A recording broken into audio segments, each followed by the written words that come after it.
The TAZI way, Python integration. For Python integration, we navigate to model configuration part of our business model. And under AI algorithms, we click on additional parameters to see the Python configuration screen. We first delete the default code on the screen and load our pre-trained model for our dataset.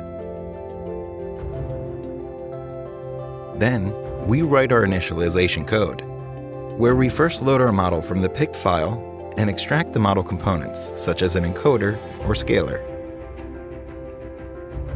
Finally, with the extracted components, we define a function to process our data called prepareX. In the prediction part, we enter the code to process the data and compute the decision scores. The code is set to return the TAZI prediction variable that contains the labels and the decision scores.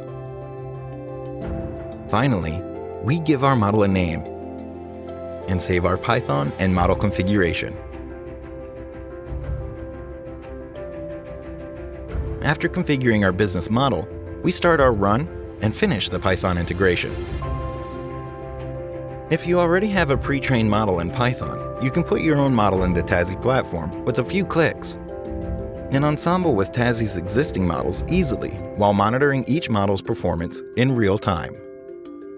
Are you ready? Contact us at info@tazi.ai. TAZI, Next Generation AI.